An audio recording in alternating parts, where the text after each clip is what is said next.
evening, everyone. Good evening. Good evening. Before I begin, I would like to express my thanks and gratitude to Pastor Mobley for bringing us all together, and to each of you for your attendance and attention. I'm proud to say that I've lived in Coney Island for the last 23 years, and in that time I've had the pleasure and privilege of being able to serve and represent our community in a variety of ways. I'm particularly proud of the fact that I've joined with many of our neighbors and organized labor to create an organization called Coney Island Clear. This leads us to the question of what is Coney Island Clear? Coney Island Clear is an acronym for Coney Island Community and Labor Empowerment Alliance for Redevelopment. Coney Island Clear is an alliance that includes community residents, community organizations, social justice organizations, religious organizations, labor organizations, and legal advisors. We're working towards and fighting for the maximum community benefit for the redevelopment of Coney Island. The next question to answer is, what is Coney Island Clear's mission or purpose? Our mission is that we are a watchdog group monitoring redevelopment and taking direct action to ensure redevelopment benefits benefits present and future residents of Coney Island. And at this point, I would like to take the opportunity to introduce you to our co-chairs and our leaders. And they are Pastor Constance Hullett, the spiritual leader of the Coney Island Gospel Assembly Church, and Mr. Anthony Williamson,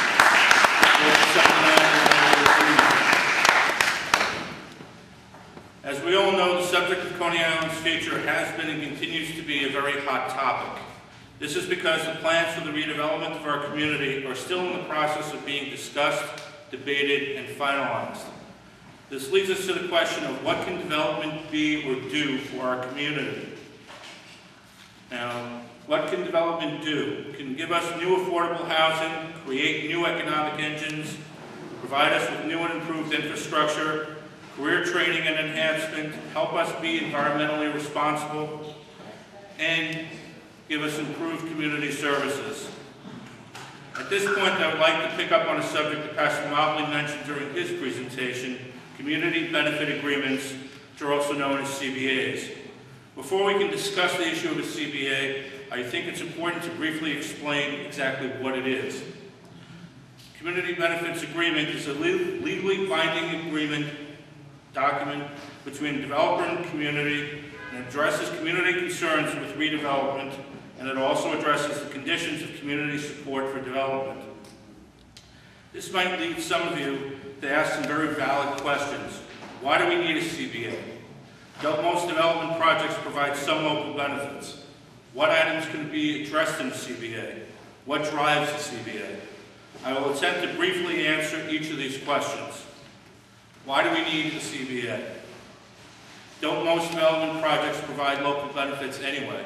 And the answer is yes, they do provide some benefits, but you also have to ask a series of questions to determine the true answer. And some of these questions are the development's benefits substantial enough to justify the public subsidy? Do the benefits outweigh the costs? Does the development sufficiently cushion the blow to those who will suffer the direct negative impacts of the development? Does the development blend with the community, or does it impose on the community? And finally, are the promised benefits reasonably certain to materialize? Second, items that may be addressed in a CBA. Housing, affordable workforce and market rate, environmental concerns, noise, pollution, etc.